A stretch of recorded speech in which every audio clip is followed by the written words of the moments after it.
For centuries, humans and mages coexisted in peace. However, the leader of the mages, Mordred, decides he wants more and sends his army to attack the kingdom of Camelot. Hundreds of mages together with giant war beasts launch a very aggressive attack, and no matter how hard they fight, Camelot's defenses aren't strong enough. Prince Vortigern, who seems to feel dizzy for being close to magic, tells his brother King Uther that they should surrender, but Uther refuses. With his legendary sword Excalibur in hand, he meets face to face with Mordred, and the power of the sword is enough for Uther to defeat his enemy. Later, Uther and his council have a meeting about what they should do with the mages. Sir Bedivere and Sir William remind Uther that the mages aren't bad people. Mordred had only been a bad leader and now he's gone. After all, it was Mage Merlin who gave Uther the sword, and Vortigern himself studied with the mages a few years ago. Uther sees their point and agrees to drop all kinds of aggression against the mages, which Vortigern doesn't approve of. In the middle of the night, Vortigern tells his men to get ready and takes his wife to a secret underground room in the castle to sacrifice her to the moat hags in exchange for power. As Vortigern's soldiers begin taking over the castle, Uther rushes to wake up his wife and his son Arthur in order to escape through the docks. However, a demon knight finds them and kills the couple while the baby escapes on a boat that the river takes all the way to Londinium. The boat is found by Lucy and her fellow call girls, so little Arthur grows up in a bawdy house thinking he's the bastard son of one of the working ladies, while Vortigern takes over the throne. Arthur is bullied by the other kids in the neighborhood, thus he asks Kung Fu Master George to teach him how to fight. Arthur begins developing his street smarts and defends the call girls from aggressive customers while getting involved with the local crime scene and saving the money he makes in a secret spot on the wall. By the time he becomes an adult, Arthur is the neighborhood's crime boss, yet he still suffers from nightmares that show him the demon knight and the dying woman on the docks. Meanwhile, Vortigern rules over the kingdom cruelly and puts most of his resources into building a giant tower. One morning, he discovers all the water surrounding the castle has receded, and this has revealed the location of Excalibur, which is stuck on a rock. The soldiers are fighting over it, but nobody seems to be able to take it out. Worried about the implications, Vortigern visits the moat hags again to remind them he sacrificed a loved one to get power and that there shouldn't be obstacles. The hags explain that balance is inevitable. If one side of power grows, so must the other. If he wants to stop the sword, he must find Arthur and finish him. Back to Arthur, he surprises Lucy with some money he took from the last man that hit her. Lucy's impressed because that man had been a Viking, and his people can be quite dangerous. At that moment, Jack and a bunch of royal guards show up at the bawdy house looking for a rebel that attacked the king's barge. Arthur isn't a fan of the king, but he doesn't want to put his beloved ladies in danger, so when he finds William hiding in the bawdy house, he hands him over to the guards.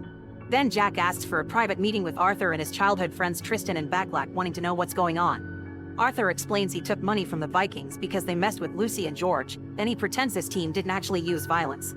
Jack also asks about the graffiti the neighborhood kids have been painting all over town announcing the return of the born king, but Backlack promises he's already told his son Blue he must stop. Obviously, Jack doesn't believe a single word and asks Arthur to be more careful because the Vikings are under the protection of the king. A few days later, Vortigern checks on his guard Mercia about the sword, but unfortunately nobody in the royal army has been able to retrieve it.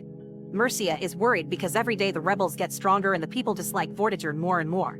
Vortigern asks Maggie, a lady of the king's court, about the opinion of his people, not knowing Maggie secretly works with the resistance and lies when she tells him the people love their king. Satisfied by this answer, Vortigern orders Mercia to concentrate on finishing the tower. In the middle of the night, Arthur is woken up by his friends, who warn him the royal guards are coming for him. Arthur tries to escape, but the guards capture him on the streets and take him back to Camelot. At the harbor, there's a huge line for the test, so Arthur cuts in to avoid more waiting. As soon as Arthur grabs the sword with both hands, the entire kingdom begins shaking and the runes on the sword glow. To everyone's surprise, Arthur takes the sword out of the rock, but the power overwhelms him so much that he passes out.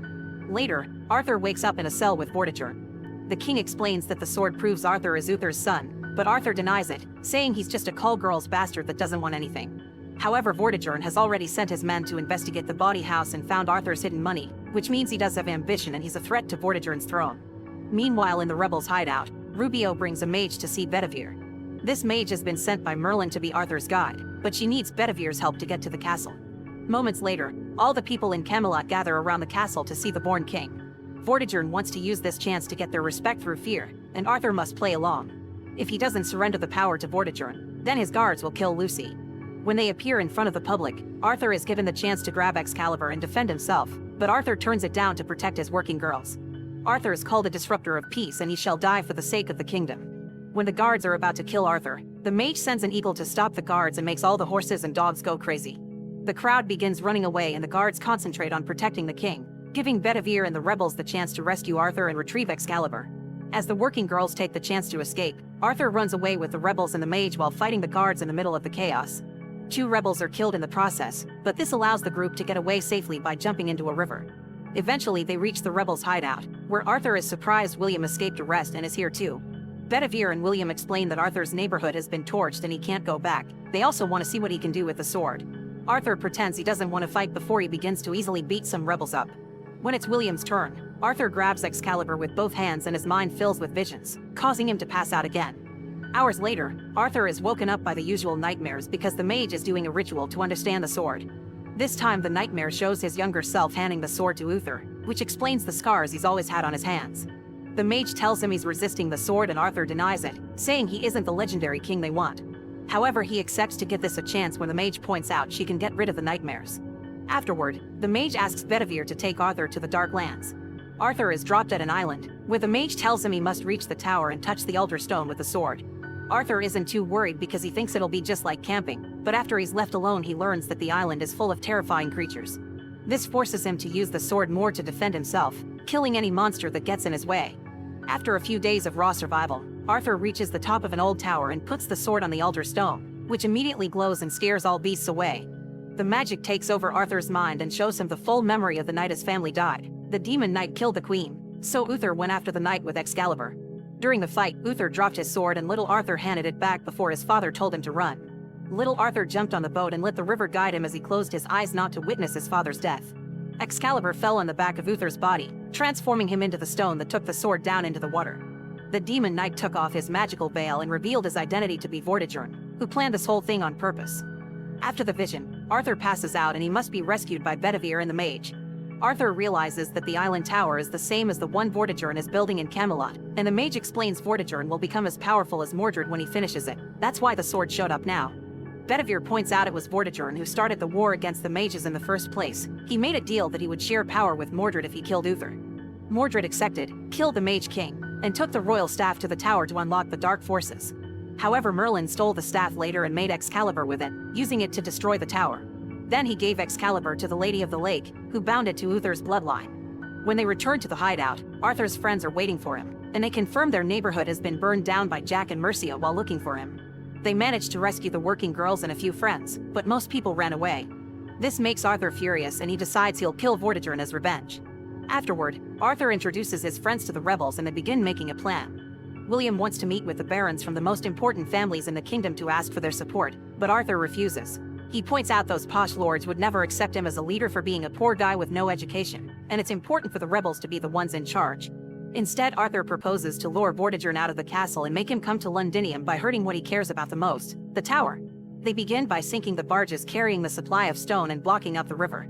Then they use William's information on the king's transportation routes to rescue all the kids that are being used as slaves. One of the working ladies knows the man that supplies brandy to Vortigern's favorite palace, so they use it to blow up the premises. All this forces Vortigern to make a deal with the Vikings, even if means accepting shady terms. Before leaving, the Vikings show worry over Vortigern losing his power because they also heard rumors about the Born King. Desperate to regain control, Vortigern calls for a meeting with all the barons in Londinium. Then he goes to the power to begin increasing his powers. Moments later, Maggie arrives at the hideout and tells everyone about Vortigern's incoming meeting, inspiring the rebels to make a plan to assassinate Vortigern when he visits Londinium. They need a safe building to shoot from, so William proves he can kill anyone with his bow from 175 yards. When the day comes, Arthur watches the king arrive in a carriage and he can't help thinking this is too easy. It turns out this is all a trap and Vortigern is hiding with Maggie in a boat because he knows she is spying on him and used her to set this up. Arthur can tell the king on the street is an actor, but William decides to shoot anyway in order to kill Mercia. The guards immediately raise the alarm and begin searching the town for the rebels. Arthur's group tries to hide in the crowd, but the guards find them and a fierce battle begins, during which Backlack gets hurt. He tells them to go ahead without him, and the group continues to fight through the streets, causing Rubio to get hurt as well. Rubio stays behind too to distract the guards while the group sneaks into George's school because he has a secret tunnel they can use to escape. However, everyone here refuses to be running cowards and they stay to fight. The guards burst in and a huge battle begins during which the mage tries to help by commanding her birds. Her plan doesn't work and she gets captured, which makes Arthur so angry that he grabs Excalibur with both hands and defeats the entire army in a matter of seconds. This demonstration of power is seen by the neighbors through their windows. Afterward, the rebels hide in a safe house and decide to wait until dark for Backlack and Blue. On the streets, people are starting to riot because the story of Arthur's powers is spreading. Yet Arthur still doesn't want to lead. Hours later, Blue brings Backlack to the safe house, but Backlack knows he's dying and tells Arthur to leave without him. Arthur drags Blue away right before Vortigern arrives with his guards, who found the safe house when they follow the kid around. Backlack pretends to know nothing, but the interrogation is interrupted by Blue, who has come back because he refuses to abandon his father. Sensing the danger, Blue pretends he's just the cleaner and that he doesn't know Backlack. Vortigern doesn't believe him and cuts Backlack's ear as a test, causing Blue to start screaming. Arthur comes back and grabs a guard as a threat, so Vortigern responds by killing Backlack. This distraction allows Arthur to grab Blue and run to the boats. Now the rebels can finally escape safely. Afterward, Vortigern orders his guards to capture or kill any person that is trying to rebel on the streets. When they return to the hideout, Arthur thinks about all the lives that were lost just for him, so he decides to throw the sword into the lake and run away. The sword is found by the Lady of the Lake, and when Arthur falls in the mud, the lady grabs him to bring him into her lair and show him what Vortigern will do if he isn't stopped. Arthur watches a vision of Camelot completely in ruins under Vortigern's cruelty and finally accepts the sword. Before letting go, the lady reminds him that Vortigern must be fought in the tower and that Arthur must trust the mage. When the rebels find Arthur, he's roaring with the power of the glowing sword. Meanwhile, Vortigern captures Rubio and hurts him until he gives up information. Moments later, Arthur learns that riots are spreading all over the country in his name. Arthur announces he's ready to just barge in and take over the castle, so the rebels return to the hideout to get ready. Sadly, they find a massacre waiting for them and a royal guard with a message from Vortigern. Arthur must go to the castle before dark, or they'll kill Blue and the mage. The one that goes to the castle is Bedivere because he wants to check it's true the hostages are alive. Vortigern accepts to exchange Excalibur for the mage and to wait for Arthur until morning. Once the mage reunites with the rebels, she decides it's time to awaken what's inside Arthur. She summons a snake that bites Arthur's neck, and its poison makes him able to see all the magical creatures that hide in nature. The mage also promises this poison will protect him later. A few hours later, Arthur arrives at the castle while the mage makes her evil drop a sneak inside. Arthur is taken to see the king, but when Vortigern's about to kill his nephew, he notices the sneak on a pillar. Vortigern kills the snake and accidentally gets the sword stuck in the stone, so now he can't take it out. At that moment, the mage sends a giant snake into the castle, and the beast kills all the guards while Arthur retrieves Excalibur. In the streets, the rebels rescue all the prisoners to inspire them to restart the riots. Vortigern wants more power, and the hags remind him there's a price for it. Seeing no other choice, Vortigern looks for his daughter and kills her as he cries in agony. Then he takes the body to the hags and becomes the Demon Knight again. Outside, Arthur battles any guard that gets in his way and easily defeats them, thanks to the power of his sword. The guards are so scared that they drop their weapons to let him pass. While the rebels arrive to take over the castle, Arthur enters the tower, and Excalibur reacts to the magic there. Arthur is teleported to the top of the tower where Vortigern is waiting, and a fierce battle begins. Thanks to his sacrifice, Vortigern is extremely powerful and beats Arthur up in minutes. When Vortigern announces the sword is his now, the poison kicks in and makes Arthur have one last vision. This time Arthur doesn't close his eyes when Uther dies and grabs the sword before it sinks into his father's body. Uther tells Arthur the sword is his now, and Arthur wakes up, finding Excalibur glowing with power. Arthur immediately grabs it and fights Vortigern again with much better control of the sword's powers. Vortigern is hit over and over, and Arthur finally manages to kill him as he points out he became who he is thanks to Vortigern sending him to the streets in the first place. To make his point more ironic, Arthur even kisses Vortigern's hand. Then he activates Excalibur's magic to make the entire tower crumble. The next day, the kingdom says goodbye to all the lives lost during the war.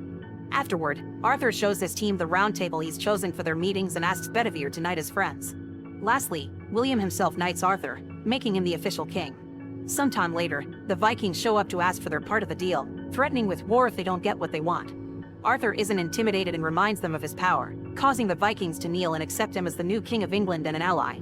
At the end of the day, Bedivere crowns Arthur in front of a huge crowd, and Arthur raises his sword as he swears to protect his people. Make sure to subscribe and turn on notifications so you can watch more videos like this. Thanks for watching.